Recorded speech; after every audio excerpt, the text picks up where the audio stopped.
네, 돈이 되는 뉴스 시작하겠습니다. 차영주 MTN 전문위원 함께합니다. 네, 어서 오세요. 안녕하십니까? 네. 뉴스가 많은 시장에서 그 영향력 꼼꼼하게 봐야겠습니다. 저희 2차 전지 이야기로 출발해 볼게요. 얼마 전에 저희가 이야기를 했습니다. 환경보호청에서 곧 발표할 것 같다. 네, 배기가스 그렇죠. 감축과 관련된 규제안. 발표가 12일자로 됐는데 기존보다 이산화탄소나 미세먼지나 이런 거 다 줄여서 배출량을 56%가량 장기적으로 감축하는 방안을 내놨습니다. 사실 IRA 연장선이고요. 바이든 정부가 신차 판매 2032년까지 한 70% 신차 다 전기차로 바꾸겠다라고 이야기를 했는데 여기에 좀 세부적인 규제라고 보면 될 것 같은데 규제 대폭 강화. 그래서 중요한 세부 안들이 조금 디테일하게 담겼더라고요, 위원님. 전기차 배터리 최소 성능 기준 도입해서 8년 동안 8만 마일 타면 또 미국은 또 굉장히 잘 달려야 하잖아요. 오랫동안 가야 되잖아요. 그래서 10만 마일은 그 기본으로 달린다. 한번 차 사면 그런 이야기 하는데 그때 배터리 최소 성능 한 80% 유지돼야 된다라는 이야기도 있고 10년으로 늘어났을 땐 70% 유지돼야 된다. 국내 배터리 관련주의 순환매는 계속되고 있는데 이 규제안에 대해서 영향력을 콕콕 집어준 곳이 많지는 않더라고요. 이 부분 좀 체크해 봐야 될 것 같습니다. 네, 다음 저희 준비된 게 있나요? 네. 보면 에코프로 BM에 5천억 원 이 양극재 증설과 관련된 투자 소식 전해지고 있습니다. CB 통해서 투자 유입한다고 하고 여기에 대해서 한 뉴스 보면 품질 규제와 관련해서 우리 배터리는 문제없다. 그래서 몸값 더 높여갈 거다라는 해석들도 있었습니다. 어제 외국인들 기관 장중에 에코프로 그룹주 또 많이 흔들렸잖아요. 이틀째 이 매도 리포트 나오면서 좀 장중 변동성 큰데 일단 오늘 플러스긴 합니다만 어제 빠질 때 외국인 기관이 같이 사는 모습이 포착됐고 LNF를 각각 1위 담는 모습이 이어졌습니다. 하지만 여전히 수급 부담이 있죠. 하나씩 점검해 보겠습니다. 일단 환경보호청 관련해서는 위원님께서 첫 장을 좀 보여주시죠. 네. 우리가 좀 구분해서 볼 필요가 있다라고 합니다. 이게 다 전기차 뉴스는 아닙니다. 여러분들이 보셔야 될 그래요? 게 첫 장을 봐야 될 게 여기까지는 차 배출가스를 줄이라는 겁니다. 전기차 얘기가 아니라 배출가스를 줄이라는 거예요. 어떤 방식이든지 56%를 32년까지 줄이라는 거죠. 그러면 자동차 업계에서 선택할 수 있는 방안은 두 가지가 있습니다. 하나는 정말 지금 엔진, 화석연료 저같이 내연기관 차 같은 경우 성능을 좋게 해가지고 이산화탄소 배출량을 줄이든지 아니면 다른 걸로 이걸 맞추든지 그 다른 대안은 지금으로서는 전기차일 수도 있고요. 수소차일 수도 있고요. 하이브리드일 수도 있죠. 대안은 몇 가지가 있습니다. 그런데 이 크게 이제 카테고리 두 개를 나누는 거죠. 네. 현재의 엔진 성능을 좋게 하든지 다른 대안을 찾든지라고 보는 거죠. 근데 시장에서는 첫 번째 안에 대해서는 그렇게 크게 공감을 못하죠. 어느 정도 내연기관 안 될 것 같다고 보는 것 같던데. 그 기술력의 한계가 있고 예. 두 번째는 여기에 이제 투자를 더 이상 하지 않죠. 현대기아차 같은 경우 더 이상 엔진 개발을 안 하는 엔진 사업부를 없애버렸잖아요. 네. 그렇기 때문에 일단 메이저 업체들이 첫 번째 방법은 별로 없을 것이다. 그러면 두 번째 방법 중에는 몇 가지 방법이 있죠. 수소가 있고요. 하이브리드가 있고요. 그다음에 전기차가 있지만 그래도 그러면 미래를 위해서 전기차에 집중하지 않겠느냐. 이렇게 보는 거죠. 전기차가 아니라 지금 여기서 보면 우리가 배출가스를 감축하라 그랬지 전기차를 쓰라는 얘기는 아니에요. 그렇기 때문에 거기에서 이제 보자라는 거죠. 또 한 가지는 지금 이게 환경보호청에서 나왔다라는 거죠. 정부의 우리도 보면 정부 조직으로 보면 청이면 차관급이잖아요. 네. 그리고 32년이면 정권이 바뀌어도 3번 바뀝니다. 그렇기 때문에 변동성이 있다? 변동성을 일단 우리는 좀 염두에 두자. 이게 확정이 아니기 때문에 변동성이 있다. 지금 우리가 내년도 모르고 우리가 이제 정권이 바뀌어 모든 게 확 바뀌고 있는 상황에서 이제 앞으로 지금 10년 뒤에 얘기를 하고 있잖아요. 10년 뒤면 강산이 최소한 요즘 같으면 2번은 변하겠죠. 그래도 어떤 방향성이라는 게 있잖아요. 그렇죠. 그러니까 제 얘기는 굉장히 중요한 겁니다. 제가 이제 얘기하는 거에 대한 어떤 바로를 잡아주시는 건데 일단 저는 여러 가지를 생각하는데 방향성은 일단 맞아요. 이쪽으로 달려가야 돼요. 그런 뉴스다라는 걸 구분하시고 밑에는 이제 전기차 얘기죠. 네. 전기차에서 배터리가 일단 최소한 80% 정도 남아야 된다라는 것이고 기존의 그 성능이 그렇죠. 어떻게 보면 지금은 어떤 성능 기준이 없었기 때문에 이게 이제 성능 기준을 놔두는 거죠. 우리가 배터리 잔량이 그 정도까지 유지가 된다. 배터리라는 게 쓰다 보면 우리가 이제 점점 그 저장 공간이 떨어지잖아요. 우리도 휴대폰을 한 2년 쓰면 계속 떨어져요, 충전을 해도 순간이. 훅훅 떨어지는 네. 느낌이 들잖아요. 그렇기 때문에 이제 그런 거에 대한 보는 거. 디테일한 두 번째는 기준. 이제 그 다른 다른 부품에 대한 부분들이죠. 네. 배터리에 대한 부분들을 우리가 하는 부분들에 대해서 배터리를 이제 그 내연기관과 연결하는 부분들에 대한 어떤 디테일한 부분이죠. 그러니까 이 뉴스는 구분해서 보셔야 됩니다. 밑에 거는 전기차 뉴스고요, 위에 거는 배출가스 뉴스이기 때문에 네. 이 배출가스를 만약에 현대차 같은 수소에 집중하겠다.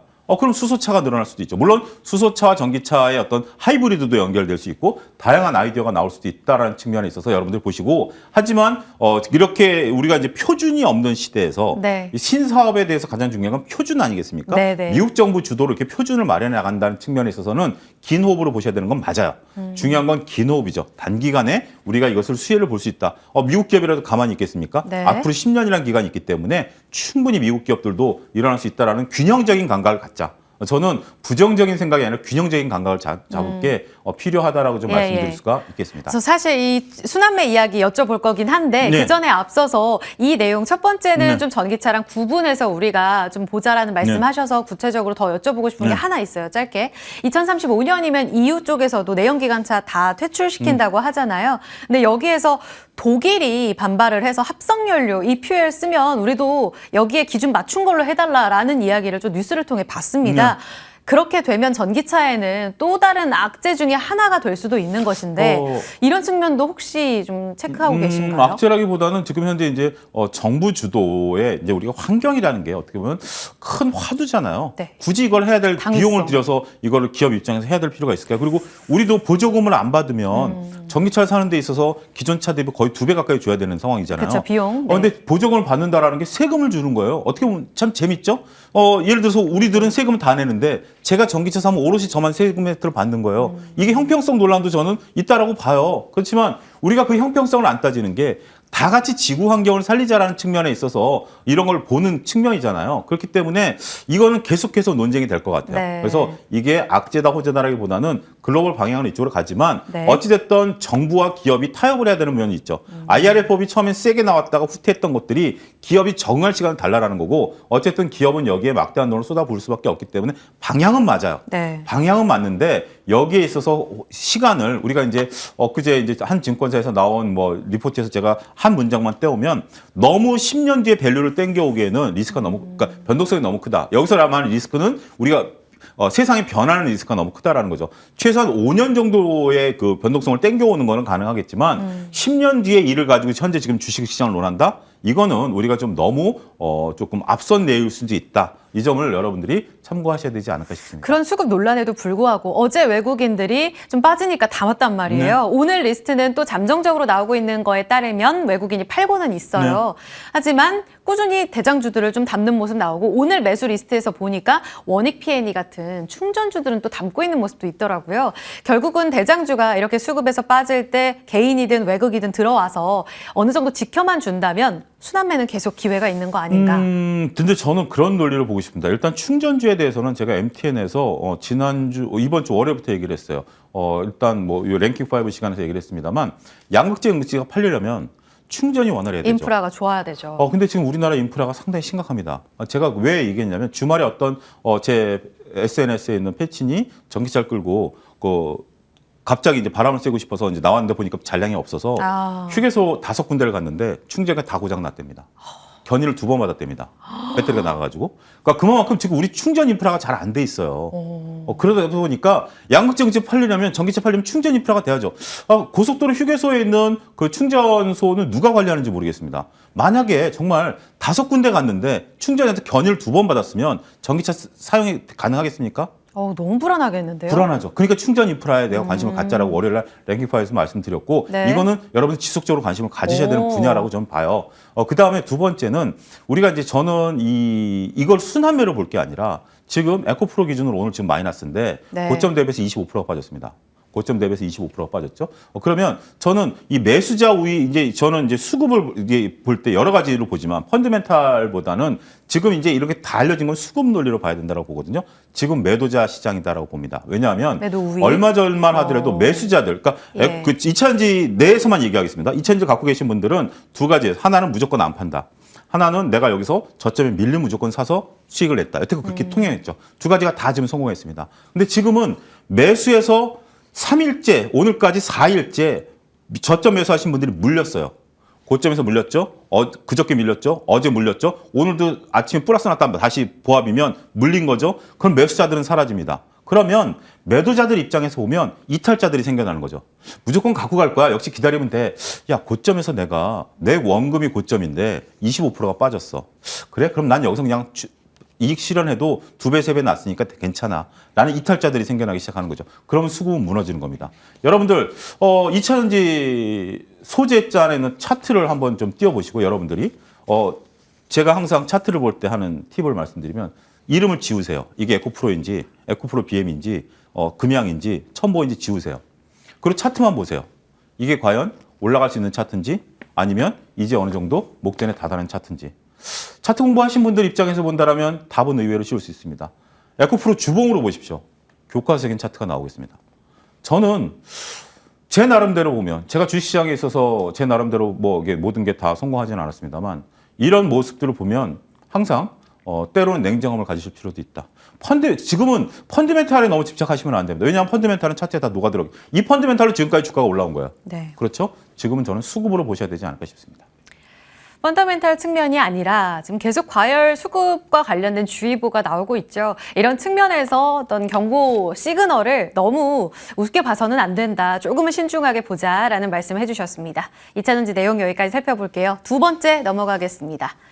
2차전지의 그 빈자리를 혹시 바이오가 채워주진 않을까 기대감이 4월 들어서 좀 꾸준히 반영되고 있고요. 그 학회 모멘텀의 중심에 있는 게 바로 오늘 개막하는 AACR 암학회입니다. 미국 플로리다에서 14일부터 19일까지 6일 동안 좀 진행이 되는데 많은 빅파마들이 좀 참가를 하지 않겠습니까? 여기서 기술 이전 이야기도 나오지 않을까. 다음으로 좀 넘어가서 살펴보겠습니다. 보통은 이 암학회 전후로 해서 3, 4월에 3년 평균으로 봤을 때 제약바이오 지수가 좋았었대요. 3.7%, 5.8%, 3월 기준입니다. 그래서 올해도 통계적으로 봤을 때 이런 논리가 통하지 않을까 하는 기대감이 있고 이번에 지금 초록 공개 때 내용 발표할 기업들 지금 정리가 되고 있고요. 특히 이번에 윤석열 대통령 미국 방문할 때 같이 가지 않을까. 룬이 언급되면서 같이 올랐던 종목 중에 하나입니다.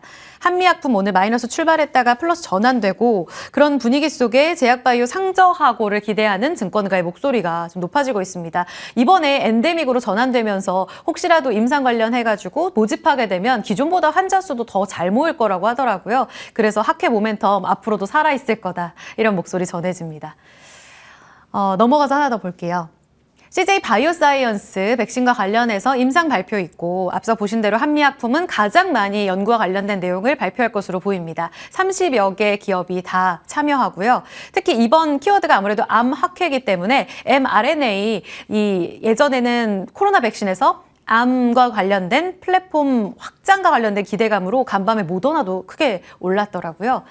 어떻게 잘 갈 수 있을까요? 두 가지 팩트를 좀 말씀드리겠습니다. 일단은 120여 개, 우리나라가 30개잖아요. 그러면 수백 개 기업들이 옵니다. 수백 개 기업들이 소위 말해서 몇몇 호텔의 돗대기 시장이 되는 거죠. 거기 차분히 앉아가지고 자, 우리 얘기를 들어보세요. 요거 계약을 해야 되니까 이거 하세요. 가능성 있을까요? 기술력 있으면 가능성 있지 않나요? 그 기술력이 있는지 어떻게 판단하죠? 수백 개 기업들이 있는데 우리만 기술이 있다라고 얘기할까? 수백 개 기업들이 다 기술력이 있으니까 참여하는 거고 기술력이 있다라고 얘기하는데 그걸 차분히 들어줄 수 있을까요? 제가 여기 한 지인들, 의사들 얘기를 들어보면 일단 가면 정신이 없답니다. 자기가 그 대신 섹션들이 열리죠. 동시간대에 몇몇 호텔에서 예를 들어서 대장암만 한 5개 정도 섹션이 열리고 그건 내가 찾아다니는 거죠. 내 전문 쪽으로 가서. 거기서 할 수 있는 건 뭐냐면 명함만 돌리는 겁니다. 그래서 일단 이만큼 보따리를 싸갖고 온대요. 그럼 집에 이제 우리나라에 와가지고 차분히 들여다보는 거죠. 그제서야. 그러다 되면 이제 연락되고. 그러니까 우리가 기술 이전 수출을 하면 여기서 이루어지는 게 아니라 이게 2, 3년 뒤에 결실을 맺게 되는 게 기술 수출이거든요. 네. 따라서 여기서 계약을 맺는다라는 것은 뇌피셜입니다. 여러분들 가끔 우리나라 어떤 컨벤션 센터 같은 데서 하면 거기서 기술 이전하는 거 쉽지 않아요. 거기서 명함만 돌리는 거예요. 브로셔랑 명함만 돌리는 거예요. 자, 앞장으로 좀 가보죠. 네. 앞장을 가면 우리의 통계에 오류다라는 부분들도 우리가 한번 좀 보셔야 되는데. 통계 오류요? 예, 우리가 보면 이 앞장에서 보면 자, 2019년서부터 2022년이에요. 그때 코로나 때문에 주가들이 다 올랐죠. 요 3년치만 보기엔 좀 낯간지럽지 않을까요? 요 데이터를 끌어당기려면 한 10년, 20년치를 당겨야 최소한 10년치는 당겨야 3, 4월 효과가 있는지를 보지. 코로나 때는 다 올랐어요. 다 올랐던 상황을 가지고 지금 이걸 가지고 얘기를 한다? 글쎄요, 저는 조금 그러니까 이게 맞다 틀리다가 아니라 제 자신이 볼 때는 신빙성이 상당히 많이 떨어지는 데이터다라고 볼 수가 있겠습니다. 그런 부분들을 우리가 좀 보게 된다라면 여기에 대한 기대감, 그러니까 지금 이쪽 바이오 쪽이 주가가 올라가는 건 맞아요. 지금 이제 우리가 보면 두 가지 트리거가 있죠. 셀트리온 같은 경우 실적이 잘 나오고 있고, 특히 셀트리온 실적이 잘 나오는 게 이제 코로나 진단키트 빼고 네. 본업에서 잘 나오니까 네. 그건 좋은 거죠. SK그룹 같은 경우는 장녀께서 이제 바이오 쪽을 이끌겠다라고 하니까 새로운 트리거가 되는 건 맞죠. 하지만 암학회에 대한 기대감으로 간다라면 3, 4월 오르고 빠지잖아요. 그러면 네. 지금 4월이잖아요. 요 데이터만 놓고 들어가면 여러분들이 어떤 해석이 기대 가능하냐? 수익이다. 4월 달에 올라간다는 게 아니라 4월 달에 잘못 잡으면 5월 달에 빠진다라는 거죠. 그러면 4월 달에 트레이딩밖에 안 되는 거죠. 4월 달에 트레이딩 하실 분은 들어가셔야지 암학회에 4월 달에 올랐으니까 5월 달엔 빠지거든요.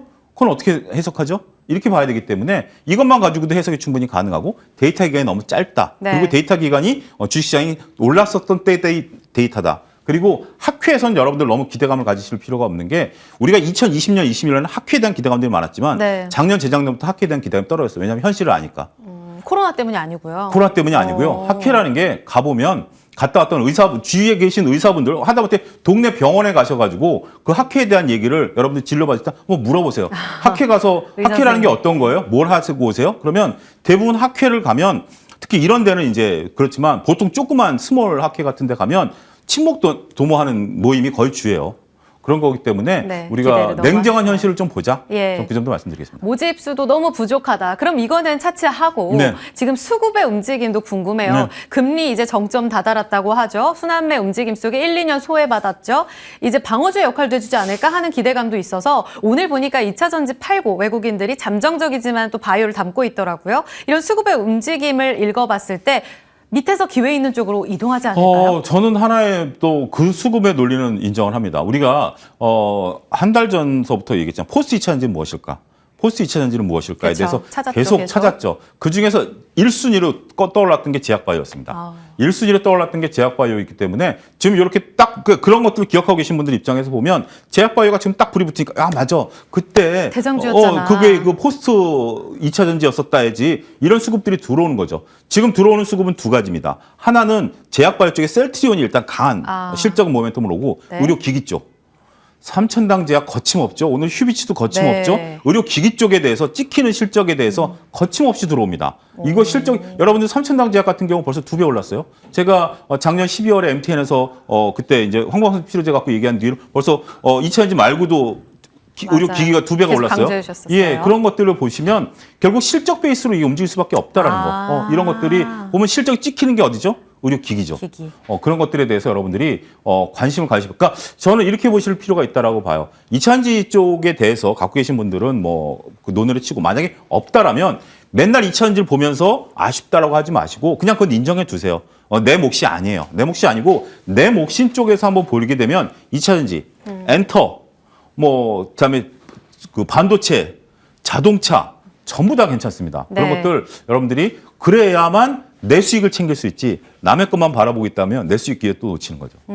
바이오에 있어서도 보수적인 의견을 주셨는데 그 이유는 명확합니다. 워낙 또 펀더멘털 보자 이렇게 또 꼼꼼하게 봐주시고 올라온 종목보다는 밑에서 기회 있는 쪽을 항상 잡아주시잖아요. 그런 측면에 있어서도 이 양자를 다 만족하려면 실적 있는 의료기기나 실적 받침이 되는 바이오를 사야 한다라는 두 가지로 좀 결론에 닿았습니다. 신약 개발 기대감으로 꾸준히 올랐던 기존의 어떤 꿈을 먹고 자라는 바이오 쪽으로는 조금 우리가 너무 장밋빛 전망만 가지고 봐서는 안 된다라는 의견도 참고해 보시기 바랍니다. 자, 마지막 뉴스로 가볼까요?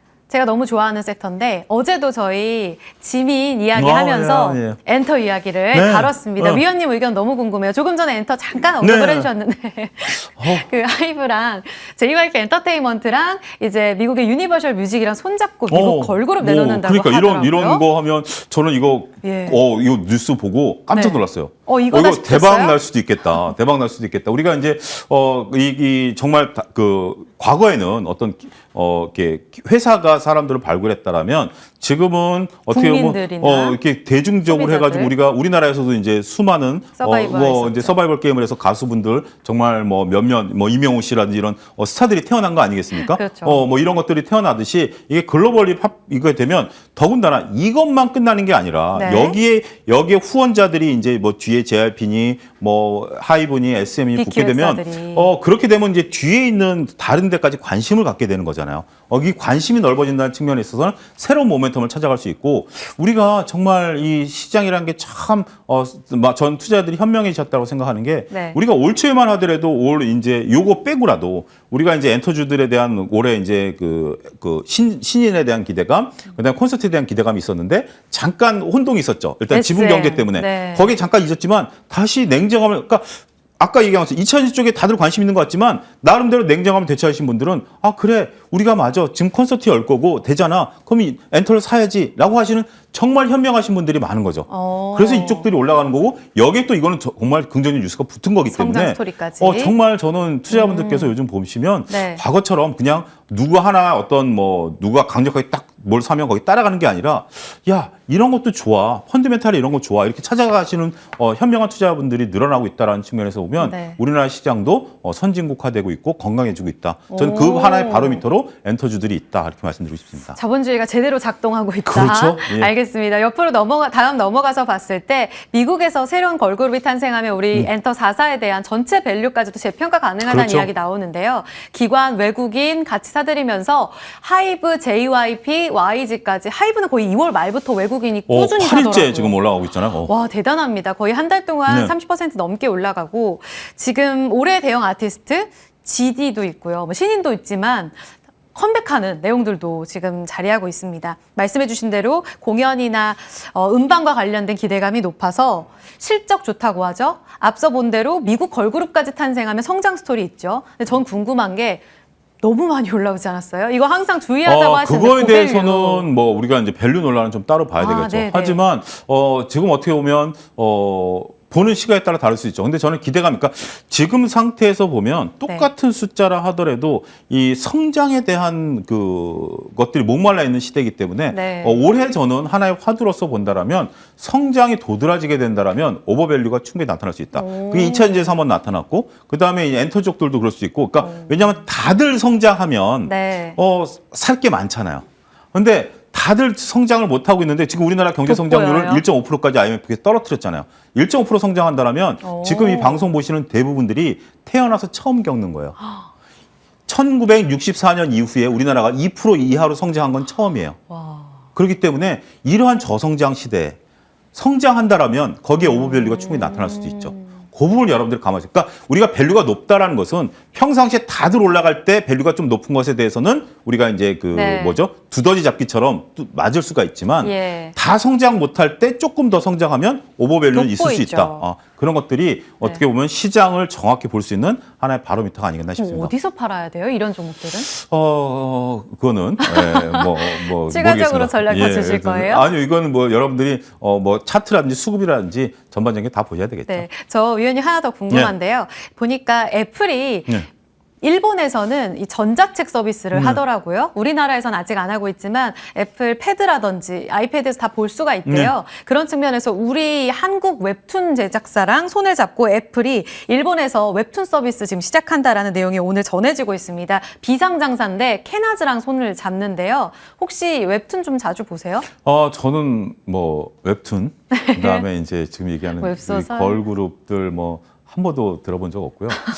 그렇지만 이제 뭐 그렇다고 해서 제가 이제 그런 안 되는 지금 웹툰주들이 다 올라가잖아요. 네, 근데 네. 이제 이런 것들에 대해서 여러분들이 두 가지 관점을 생각나요. 하나 비상장이랑 잡는 게 네. 굳이 우리가 상장사랑 잡을 이유가 없다라는 거. 하지만 우리 웹툰에 대한 기술력들은 어떤 컨텐츠의 그런 능력들은 굉장히 인정받을 수 있기 때문에 이것도 실적 호전주로서 저는 인정받을 수 있다라고 봅니다. 우리나라 웹툰이 네. 세계적인 시장을 장악하고 있기 때문에 제가 잘할 때만 하더라도 일본의 어떤 문화에 대해서 상당히 많이 그런 게 있었어요. 일본 노래 듣고 일본 잡지 보고 했었던 어떤 일본 문화의 어떤 좀 하나의 세대였었다라면 이제 전 세계에 있는 청소년들이 우리나라 문화를 보고 자라는 예. 거잖아요. 그 힘을 알아요.